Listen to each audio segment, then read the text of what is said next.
नमस्कार, आप देख रहे हैं न्यूज़ इंडिया। मैं हूं आशिफ इकबाल। आज हम आपको एक ऐसी शख्सियत से मिलवाने जा रहे हैं जो बहुत अपनी बेबाक छवि के लिए माने जाते हैं, जिन्होंने शुरुआत अपनी राजनीति बहुत अच्छे पद पे रहने के बावजूद की, क्योंकि उनको साफ तौर पे एक बात मालूम थी कि वो राजनीति सेवा भाव से करना है, और राजनीति में वो इसलिए आए क्योंकि वो सेवा करना चाहते थे। और उन दिनों तमाम पॉलिटिकल पार्टियों का ऑप्शन था उनके पास, लेकिन उन्होंने चुना देश की सबसे ईमानदार पार्टी कही जाने वाली आम आदमी पार्टी को। और फिर पहले उनके कार्यकर्ता बने और फिर अब नेता हो गए। जी हाँ, हम बात कर रहे हैं आप नेता दिलीप पांडे की, जो विधायक है तिमारपुर से। उस तिमारपुर से जहां लगातार ये कहा जाता रहा है कि तिमारपुर का विधायक जो होता है वो लोगों की तीमारदारी के लिए होता है, लोगों की सेवा भाव करने वाला होता है। तो जी हाँ, हम बात कर रहे हैं दिलीप पांडे की, और सीधे हम आज न्यूज़ इंडिया पर वो हाजिर हैं और तमाम सवालों के बेबाकी से जवाब देने के लिए वो खुद हमारे साथ है। दिलीप जी, आपका बहुत बहुत स्वागत है न्यूज़ इंडिया पे। बहुत बहुत शुक्रिया आसिफ भाई, मुझे यहाँ बुलाने के लिए और अपनी बात रखने का मौका देने के लिए। Thank you so much. बहुत शुक्रिया। मैंने कहा कि जो तिमारपुर के विधायक होते हैं, ऐसे तीमारदारी एक वर्ड होती है जो आप उसको बेहतर जानते होंगे, क्योंकि आप कविकार भी हैं, आप संगीतकार भी हैं, आप गायक भी हैं। एक लीडर के साथ साथ जो मल्टी क्वालिटी आपके साथ है वो जुड़ी हुई है। तो अपने लोगों की सेवा कैसे करते हैं आप, और क्या ज़रूरत पड़ी थी? आप तो फर्स्ट क्लास जॉब कर रहे थे, बहुत अच्छे कंपनी में थे, बहुत सारी चीज़ें आपके लिए बेहतर ऑप्शन थे, क्या ज़रूरत थी राजनीति करने की? आसिफ भाई, आपने मैं तो पहले आपको बहुत बहुत साधुवाद देना चाहूँगा। आपने बहुत बेहतरीन कनेक्शन ड्रॉ किया, और जो आपने बात कही तीमारदारी वाली, और जिस विधानसभा क्षेत्र को मैं रिप्रेजेंट करता हूँ उसका नाम भी तीमारपुर है। हमारे सियासत में होने का कुल मकसद भी सिर्फ उतना ही है। अगर राजनीति में रह के हमसे सेवा ना हो पाए तो राजनीति में रहना हमारे लिए बेईमानी है। बिल्कुल सही बात है। नौकरी थी, गरीब परिवार से निकले, पढ़ लिख के तालीम एजुकेशन के दम पे, जहाँ एक बहुत ही गरीब परिवार का बच्चा जहाँ पहुँच सकता है वहाँ से बहुत आगे तक गए।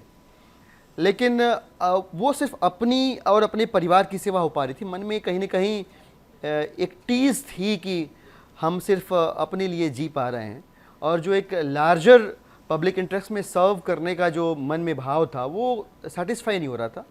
अन्ना जी का आंदोलन था, हम उसका हिस्सा बने, आंदोलन पार्टी में कन्वर्ट हुई तो हम साथ लगे रहे जी। और सेवा करते करते आज जहाँ भी पहुँचे हैं वहाँ हैं, तो इस संतोष के साथ हैं कि यहाँ होने से, एक ऐसी सरकार का हिस्सा होने से जिसने 18 लाख दिल्ली के बच्चों के मुस्तकबिल को, भविष्य को सुरक्षित कर दिया है जी। यहाँ होने से वो मकसद पूरा हो रहा है, तीमारदारी वाला, सेवा वाला मकसद पूरा हो रहा है।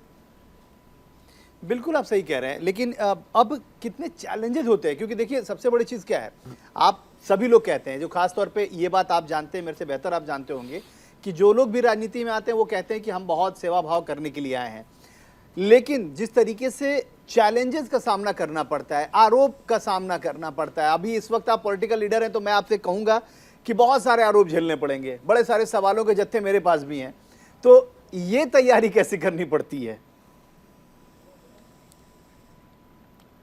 नहीं आसिफ भाई, देखिए बड़ा मुश्किल नहीं है ये काम। अगर आपके अंदर ईमानदारी की ताकत है और नीयत नेक है आपकी जी, तो कैसी भी मुश्किल आप उसका सामना कर सकते हैं। बड़ा अच्छा एक शेर किसी ने कहा है, मुझे लिखने वाले का नाम याद नहीं आ रहा, कि सफ़र में मुश्किलें आए तो ज़रूरत और बढ़ती है, और कोई जब रास्ता रोके तो हिम्मत और बढ़ती है। तो ये जो मुश्किलें हैं ये हिम्मत और बढ़ाती हैं।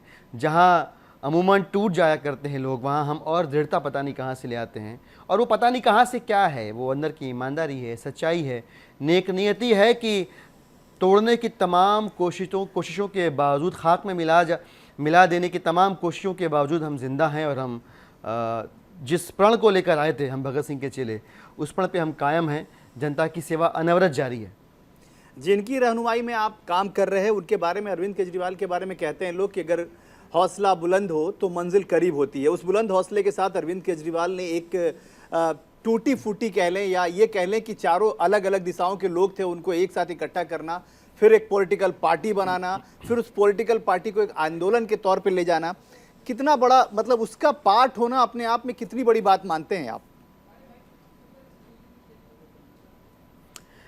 आसिफ भाई, ऑनेस्टली हम तो सिर्फ आंदोलन को आगे लेकर बढ़ रहे थे इस भाव के साथ कि देश को एक अगर भ्रष्टाचार विरोधी कानून मिल जाए सख्त, तो बदलाव होगा और वो बदलाव दूरगामी होगा, आने वाली पीढ़ियों को उससे फ़ायदा होगा। लेकिन जिनसे हम गुहार लगा रहे थे उन्होंने कहा कि अगर कानून बनाना है तो अपनी पार्टी बनाओ, चुनाव लड़ो और जीत के दिखाओ। उस समय कोई ये विश्वास नहीं करता था कि ईमानदारी से चुनाव लड़ा भी जा सकता है और जीता भी जा सकता है। तो ट्रेडिशनल पॉलिटिक्स के उस मिथ को भी हमने बस्ट किया। पार्टी बनी जनता के आशीर्वाद से और उस पार्टी ने ईमानदारी से चुनाव लड़के सरकार बनाई और सरकार बनाने के बाद हम इस देश की इकलौती ऐसी पार्टी भी बने जिसने अपने घोषणा पत्र में लिखे तमाम वायदों को न सिर्फ पूरा किया बल्कि मैनिफेस्टो के बियॉन्ड जाके प्रोमिसेस डिलीवर किए हैं। तो फ़ख्र होता है, अच्छा लगता है कि हम ऐसे राजनीतिक संगठन का, ऐसी पार्टी का हिस्सा हैं कि जिनके रास्ते में रोज़ाना केंद्र की सरकार मुश्किलें खड़ी कर रही है, उनको हम दरकिनार करके, उनसे लड़ के जो जनता की सेवा का हमने वायदा जनता से किया हुआ है उस पर हम लगातार आगे बढ़ रहे हैं। कितने, क्योंकि लगातार जैसे आपने कहा चैलेंजेस बहुत हैं, चैलेंजेस पे ही हम बात करने वाले हैं कि चैलेंजेस आप लोगों के लिए बहुत ज़्यादा होते जा रहे हैं। जैसे साफ तौर पे ये कहा जाता रहा है, माना जाता रहा है इस भारत के पॉलिटिक्स में, जब आप लोग आए और जब आप लोगों ने एक नई दिशा देने की कोशिश की तो कहा जाता था कि सबसे ईमानदार पार्टी है और वो भ्रष्टाचार मुक्त पार्टी है। अब जिस तरह के आरोप लग रहे हैं, जिस तरह के आरोप आप लोगों पर लग रहे हैं, उसको कैसे देखते हैं, उसका सामना कैसे करना पड़ता है? देखिए, ये दो तीन चीज़ें हैं जो भारतीय जनता पार्टी को बिल्कुल पच नहीं रही हैं। पहली चीज़ तो ये कि ये कट्टर ईमानदार और कट्टर देशभक्त लोग हैं जिनका मकसद सिर्फ और सिर्फ देश की, दिल्ली की जनता की सेवा करना है। ये उनको नहीं पच रहा। दूसरी बात क्या नहीं पच रही कि पूरे देश को भी जीत ले भारतीय जनता पार्टी, तब भी दिल्ली और पंजाब के अंदर भारतीय जनता पार्टी के जीत के अश्वमेध यज्ञ का घोड़ा आम आदमी पार्टी और अरविंद केजरीवाल जी और उनके आम आदमी पार्टी कार्यकर्ताओं ने दिल्ली के अंदर हर बार रोक दिया। ये दूसरी चीज़ उनसे पच नहीं रही है। और तीसरी चीज़ ये कि गवर्नेंस के नाम पे जो मिथ्या दीवार खड़ी की थी भारतीय जनता पार्टी ने, उसके आगे प्रो पीपल गवर्नेंस का एक बहुत खूबसूरत महल जिससे आम आदमी देश का अपने आप को जोड़ के देख पाता है, उससे वो एक गवर्नेंस की, प्रो पीपल गवर्नेंस की एक लकीर आम आदमी पार्टी ने बड़ी लकीर खींच दी है। ये तीनों चीज़ें भारतीय जनता पार्टी से पच नहीं पा रही हैं। लिहाजा उन्होंने कोशिशें तमाम की, हमें ख़रीदने की कोशिश की, हमें तोड़ने की कोशिश की, हमें डराने की कोशिश की। पूरे देश में तमाम दिगर पार्टियों को वो तोड़ पाए, डरा पाए, खरीद पाए, लेकिन दिल्ली के अंदर भगत सिंह के चेलों को न डरा पाए, न तोड़ पाए, न खरीद पाए। तो ये जो बौखलाहट है, ये बौखलाहट भारतीय जनता पार्टी को मजबूर कर रही है और उस मजबूरी का नतीजा ये है कि भाजपा ने 2024 के चुनाव के हार की प्रत्याशा में अपने 2 स्टार कैंपेनर रेडियो सीबीआई मैदान में उतार दिए हैं। और मसला सिर्फ आम आदमी पार्टी का नहीं है, आम आदमी पार्टी के मंत्रियों को, नेताओं को तो गिरफ्तार कर ही रहे हैं। अभी देखिएगा आने वाले वक्त में वो झारखंड के सीएम को गिरफ्तार करेंगे, वो बिहार में तेजस्वी यादव को गिरफ्तार करेंगे, वो राजस्थान में अशोक गहलोत जी को परेशान करेंगे। तो जो विरोध में है, जो उनके मुख्तलिफ है, उनको वो पॉलिटिकली हैंडल नहीं कर सकते। लिहाजा ईडी या सीबीआई लगा के जेल की सलाहों के पीछे कैद कर दो, क्योंकि सुशासन का दम है नहीं, जनता का आशीर्वाद है नहीं, काडर की ताकत है नहीं। चुनाव कैसे जीतेंगे? तो चुनाव जीतेंगे ईडी और सीबीआई के दम पे। यही भाजपा कर रही है और ये जो उनका भय है 2024 के चुनाव के हार का भय, ये इन हरकतों से और ज़्यादा स्पष्ट होता जा रहा है। लेकिन मैंने आपको शुरू में ही बताया कि हम डरने वाले, घबराने वाले लोग नहीं हैं। हम तो कहते हैं कि जालिम से कहो जेल की तादाद बढ़ा दे, जिंदा है अभी मुल्क में सच बोलने वाले। बहुत खूब। लेकिन आपने एक बात कही कि 2 स्टार प्रचारक, सच बोलते रहेंगे। 2 स्टार प्रचारक उन लोगों ने उतार दिए हैं। वो 2 स्टार प्रचारक बड़ा ही, मतलब वो नाम सुन के और बहुत अजीब सा लग रहा है। आप ईडी और सीबीआई को स्टार प्रचारक की मत संज्ञा दे रहे हैं, क्यों ऐसा? देखिए, भारतीय जनता पार्टी जो है ना, 3 घोड़ों पर सवार होकर 2024 का चुनाव लड़ने की कोशिश कर रही है। एक कैश, दूसरा ईडी और तीसरा सीबीआई। जहां कैश चला, कैश चल के, कैश दे के और कब्जा कर लिया शासन के ऊपर। जहां ईडी चल गई वहां ईडी चला लिया, जहां सीबीआई चल गई वहां सीबीआई चला लिया। दिल्ली में इन तीनों की ताकत को आजमा के देख लिया भारतीय जनता पार्टी ने, कुछ नहीं हो पा रहा। अब मैं ये क्यों कह रहा हूं कि ये स्टार प्रचारक हैं या भारतीय जनता पार्टी के अनुषांगिक संगठन है या उनके फ्रंटल ऑर्गेनाइजेशन के तौर पे काम कर रहे हैं, उसके पीछे प्रमाण है। हम लगातार कहते हैं कि भाई देखिएगा, अभी मनीष जी को गिरफ्तार किया हुआ है ना, संजय सिंह जी को गिरफ्तार करेंगे।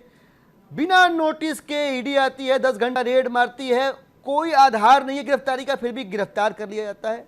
हमने कहा ये शुरुआत है, अभी देखिएगा आगे और चीजें बद से बदतर होंगी। और हम कह रहे हैं साथ ही साथ भारतीय जनता पार्टी के सांसद महोदय मनोज तिवारी जी खुल के कह रहे हैं कि अब अगला नंबर राघव चड्ढा का है, अगला नंबर अरविंद केजरीवाल जी का है, ये कह ही रहे हैं। और मनीष सिसोदिया जी की बेल रिजेक्ट होती है, जिसका तर्क किसी को समझ में नहीं आता आम लोगों को, कि उसी दिन शाम को अरविंद केजरीवाल जी को 2 नवंबर को ईडी के सामने पेश होने का नोटिस आ जा रहा है। तो ऐसा लग रहा है कि ईडी जो है भारतीय जनता पार्टी के दफ्तर में बैठ के अपनी स्ट्रेटजी बना रही है, और सबसे पहले मनोज तिवारी जी को अपनी स्ट्रेटजी बता रही है। वो पब्लिक में आके पहले बताते हैं, तब ईडी उसको एग्जीक्यूट करती है। तो ये देखिए कि आप ये जो कल्यूजन है, ये प्रिटेंशियस भी नहीं हो रही है बीजेपी और ईडी, ये खुल के हमारे आपके सबके सामने है। दिलीप जी, इसलिए ये बात देश के लोग कहने पे मजबूर हो रहे जी। हैं कि भारतीय जनता पार्टी ईडी और सीबीआई को अपने स्टार प्रचारकों के तौर पे इस्तेमाल कर रही है 24 के चुनाव में। जी बिल्कुल। जो राजनीति को समझने वाले कुछ लोग हैं, मैं राजनीतिक दलों की बात नहीं कर रहा हूं, जो राजनीति को समझने वाले हैं, बहुत सारे ऑथर हैं, बहुत सारे सेफोलॉजिस्ट हैं, उनसे जब हमारी बात हुई तो उन लोगों ने कहा कि अब जो मैं आपसे भी समझना चाहूँगा, उन लोगों ने कहा कि आम आदमी पार्टी का जो धार था, जो पैनापन था, जो आक्रोशित होने का एक जज्बा था, जो लड़ाइयाँ लड़ने का एक जज्बा था लोगों का, वो आम आदमी पार्टी जैसे ही सरकार में आई उसमें वो धार कम हो गया। क्योंकि इतने बड़े बड़े आरोप आप पे लग रहे हैं, इतनी बड़ी बड़ी चीज़ें हो रही हैं, जहां आप दूसरे तरफ, अगर हम आज से कुछ सालों पहले की बात कर ले, जब आप ऑर्गेनाइजेशन के तहत आप लोग फाइटिंग स्पिरिट के साथ आप लड़ते थे, तो पूरा देश आपके साथ होता था। ये बात किसी से छिपी नहीं है कि अन्ना आंदोलन को आप लोगों ने लीड किया और अन्ना आंदोलन पूरे देश की एक मिसाल कायम हुई। तो क्या वो चीज़ें कहीं ना कहीं से क्या जंग लग गया, या फिर आप लोगों को लगता है कि अब डर लगने लगा है कि जैसे ही हम बोलेंगे तो फिर मेरा भी नंबर आ जाएगा, फिर जैसे ही हम आक्रोशित होंगे तो फिर हमें भी ले जाएंगे लोग? क्योंकि वो एग्रेशन अब नहीं दिखता है, वो चीज़ें नहीं दिखती हैं, वो पैनापन नहीं दिखता है, वो सवाल करने का तरीका आप लोगों का कम होता जा रहा है, ऐसे आरोप लग रहे हैं। नहीं, आसिफ भाई, इनफैक्ट हकीकत तो ये है कि आज की तारीख में अगर हमारे पीछे भारतीय जनता पार्टी जो हाथ धो के पड़ी हुई है, तो वो इसीलिए पड़ी हुई है कि सबको कैसे रोकना है भाजपा को पता है, लेकिन आम आदमी पार्टी को कैसे रोकना है ये भाजपा को नहीं पता। आज की तारीख में भारतीय जनता पार्टी के अत्याचार के खिलाफ, उनके अन्याय के खिलाफ, मोदी अदानी के संबंधों के खिलाफ, क्रॉनिक कैपिटलिज्म के खिलाफ देश के अंदर सबसे मुखर आवाज़ कोई है तो संजय सिंह जी हैं, राज्यसभा सांसद, हमारे बड़े भाई। और आज वो कहाँ हैं?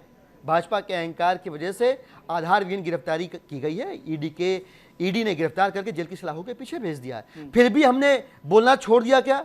जेल की पेशी में आते हैं तो क्या संजय सिंह जी ने बोलना छोड़ दिया अदानी के खिलाफ? बिल्कुल नहीं रुके, लगातार बोल रहे हैं। भाजपा चाहती क्या है? एक कविता बड़ी अच्छी कि हम भी अच्छे तुम भी अच्छे, ढेंचू ढेंचू, जो भी हमसा राग अलापे वो भी अच्छा, ढेंचू ढेंचू। भारतीय जनता पार्टी के भ्रष्टाचार, अत्याचार, अनाचार का आप हिस्सा बन जाएं। आप लाख बुराई कर रहे हो, भ्रष्टाचार कर रहे हो, लेकिन आप बीजेपी ज्वाइन कर लें, अगर आप बीजेपी या मोदी जी के वॉशिंग पाउडर से धुल जाएं तो आप भले हो जाएंगे। लेकिन आप उनके खिलाफ हैं, उनके स्वर में स्वर नहीं मिला रहे हैं, तो आपको छोड़ा नहीं जाएगा। इस रवैये के बावजूद आम आदमी पार्टी और आम आदमी पार्टी के नेताओं और मंत्रियों ने अपनी मुखरता को, केंद्र की सरकार की गलत नीतियों के विरोध को रोका नहीं है। और ये वजह है कि सबसे ज़्यादा अगर किसी के खिलाफ अगर भारतीय जनता पार्टी कार्रवाइयाँ कर रही है, गिरफ्तारियाँ कर रही है, तो आम आदमी पार्टी है। तो लेकिन इस बात का एक और पहलू जो मैं आपके सामने रखना चाहूँगा, जनता ने हमें प्रचंड जनादेश दिया। सकारात्मक और सार्थक परिवर्तन के चरण होते हैं, संघर्ष होता है, संघर्ष के बाद सेवा और निर्माण का समय आता है। मैं पॉलिटिक्स से हट के गवर्नेंस की बात कर रहा हूं। हमने वायदे किए दिल्ली की जनता से, देश की जनता से। दिल्ली की जनता ने संघर्ष के बाद हमें जनादेश के जरिए सेवा और निर्माण का मौका दिया। तो हम विरोध तो करते रहे भारतीय जनता पार्टी की गलत नीतियों का, लेकिन हमने दिल्ली के अंदर गवर्न किया। स्कूल, अस्पतालों के अंदर, प्राइवेट अस्पतालों और प्राइवेट स्कूलों से शानदार शिक्षा दीक्षा और इलाज मुहैया कराया। देश के अंदर सबसे ज्यादा हमने पेंशनें दी।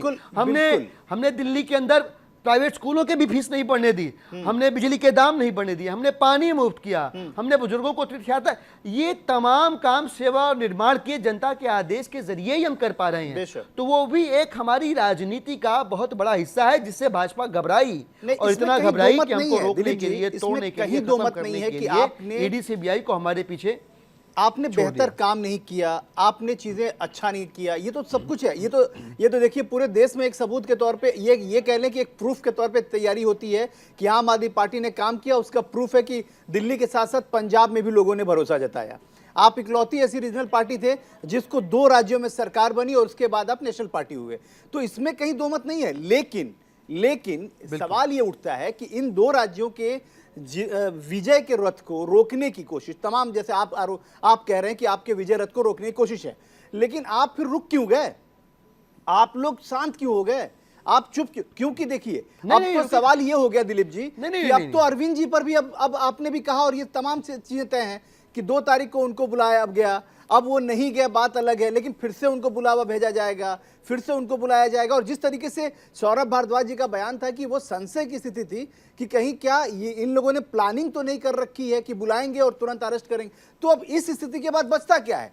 क्योंकि सबसे बड़ी चीज है कि अभी तक सत्येंद्र जैन हो या फिर मनीष जी हो या फिर संजय जी हो या राघव जी, ये तमाम जो लोग आपके जो पार्टी के वरिष्ठ लीडर हैं उनका नाम आता था, लेकिन अब तो सबसे बड़े जो पार्टी के संयोजक हैं अब उनको भी कहा जा रहा है। फिर किस बात का इंतजार आप लोग कर रहे हैं? नहीं, बिल्कुल कोई इंतजार नहीं आसिफ भाई। और हम लगातार देखिए, हमारे को विक्टिमाइज किए जाने की वजह यही है कि हमने भारतीय जनता पार्टी के अत्याचार को, उनके भ्रष्टाचार को बर्दाश्त नहीं किया। बिल्कुल आप सही कह रहे हैं। आप अगर इतिहास पे, माजी पे गौर करें तो पता चलेगा कि आम आदमी पार्टी के नेताओं मंत्रियों के ऊपर भारतीय जनता पार्टी के इशारे पर लगभग पौने 200 फर्जी मुकदमे हुए, जिनमें सब में आम आदमी पार्टी के मंत्री, विधायक, नेता जो है बरी होके आए। अब तक 500 से ज्यादा लोगों के बयान दर्ज हो चुके, 1000 से ज्यादा रेड मारी जा चुकी, लेकिन आज तक ईडी या सीबीआई आम आदमी पार्टी के किसी भी मंत्री के खिलाफ कागज का एक टुकड़ा सबूत के नाम पर प्रस्तुत नहीं कर पाई। ये क्या साबित करते हैं बताइए आप? मनीष सिसोदिया जी का बेल ऑर्डर रिजेक्ट होने के बावजूद उस ऑर्डर में जो लिख कर आया, उसने सर्टिफिकेट दिया कि अभी भी ईडी के पास जो तथाकथित भ्रष्टाचार का मामला, उसमें भी कोई कागजी सबूत नहीं प्रस्तुत कर पाई है ईडी। तो भारतीय जनता पार्टी तो अपनी कोशिशें कर रही है, लेकिन वो कहते हैं ना कि वो अपने बर्छी भालों और आरियों के साथ हैं, तो हम भी अपना सीना चौड़ा किए सामने खड़े हैं। लेकिन कि आप आओ, तो मानते तुम अपना हैं, जोर आजमा लो, तो और हम अपनी ईमानदारी की ताकत के साथ तुम्हारे सामने खड़े हैं, रुकेंगे नहीं। लेकिन हमने रुकना नहीं छोड़ा, रुक बिल्कुल गए आप होते, सही कह रहे हैं, लेकिन तो आप ये ये सारा मानते मामले हैं ना- शांत हो जाते, सारे मुकदमे खत्म हो जाते। रुकना नहीं है। एकदम सही है, लेकिन दिलीप जी आप ये मानते हैं ना कि अगर इमेज डेंट हो गया तो फिर इमेज को बिल्डअप कर पाना बड़ा मुश्किल होता है। देखिए अब आप लोग किसी चीज नहीं, आप राजनीति में आते हो तो ये सोच के आए थे। मैं आप सबसे बड़ा एग्जांपल आप खुद हैं। मैंने आपको इसलिए शुरुआत में ही कहा कि आप जब आए थे तो बहुत कुछ सोच के आए थे कि बहुत सारे आरोप प्रत्यारोप ऐसे भी झेलने पड़ेंगे जो आपने देखा नहीं, सुना नहीं, जाना नहीं, उसको भी।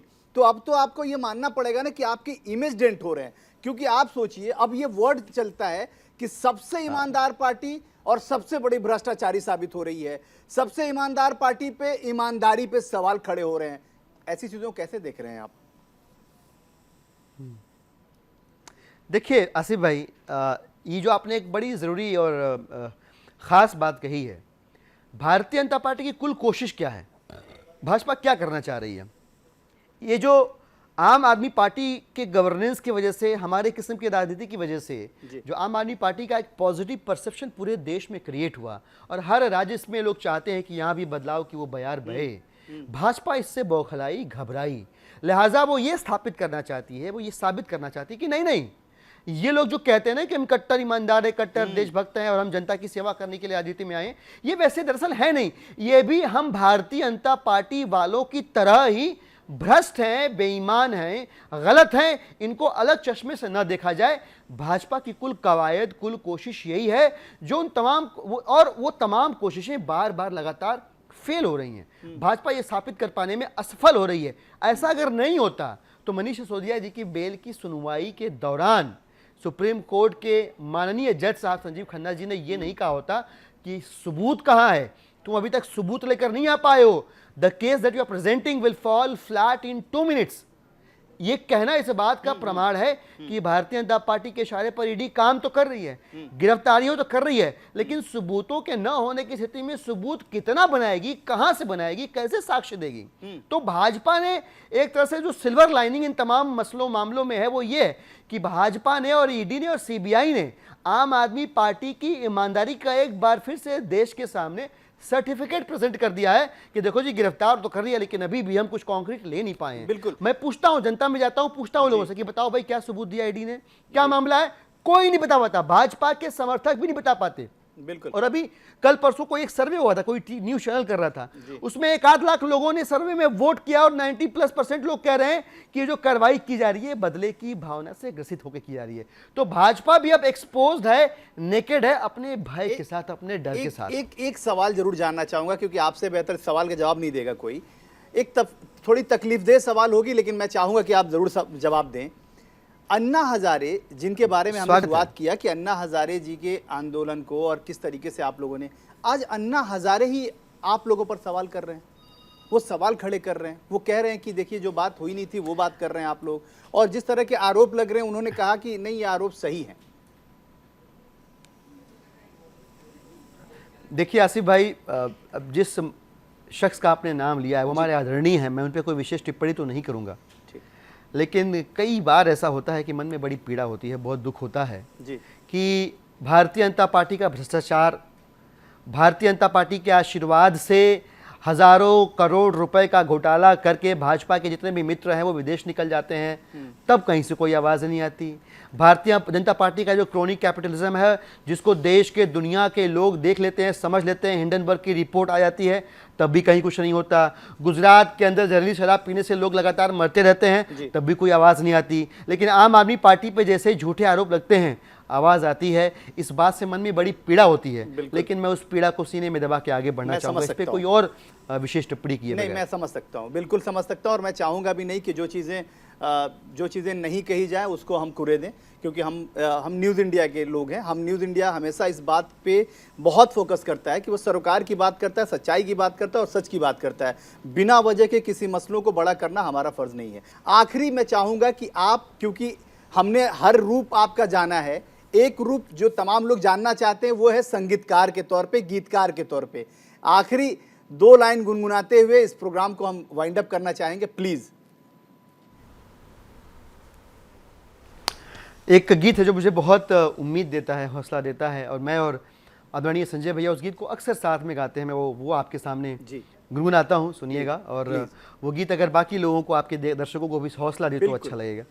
रुके न जो, झुके न जो, रुके न जो, झुके न जो, दबे न जो, मिटे न जो, हम वो इंकलाब हैं, जुल्म का जवाब हैं, हर शहीद हर गरीब का हम ही तो ख्वाब हैं, रुके न जो, झुके न जो।